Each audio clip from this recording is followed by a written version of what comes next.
This lesson is on Algebra 2, Chapter 11-1, Types of Sequences, specifically geometric sequences, and we're going to learn what a common ratio is and how to find it. So on your test quizzes and homework, they'll give you a series of numbers, a sequence of numbers, and you're again trying to find the pattern. Earlier, we learned about arithmetic sequence. So what number can you add to 2 to get you 6? It's 4. What number can you add from 6 to 18, which is 12?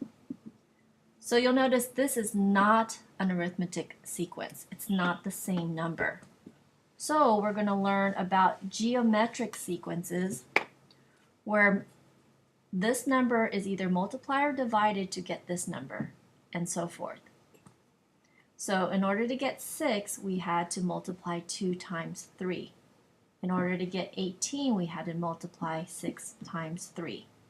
In order to get 54, we had to multiply 3 times 18. So we know that the common ratio is a positive 3.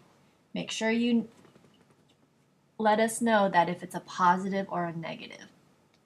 Okay, to get the rest of the sequence, I encourage everyone to show all work. Do not do any mental math because this is where you make most of your careless mistakes.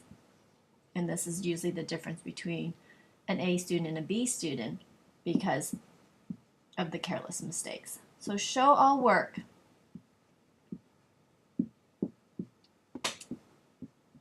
Okay. So we have the common ratio is multiplying by 3. Show the work,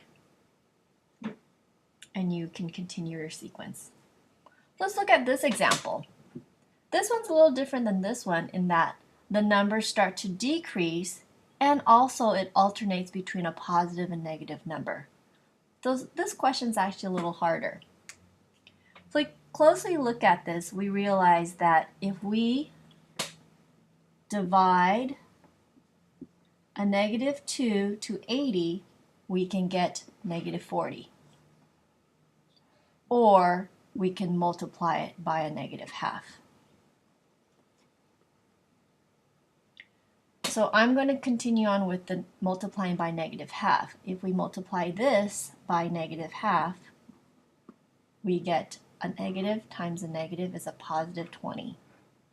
And then again, multiply this by -1/2.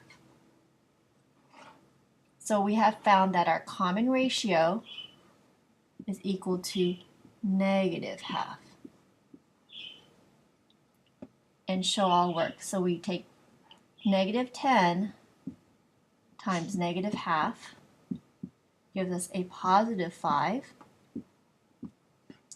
Positive 5 times a -1/2 again, and we can leave it as an improper fraction.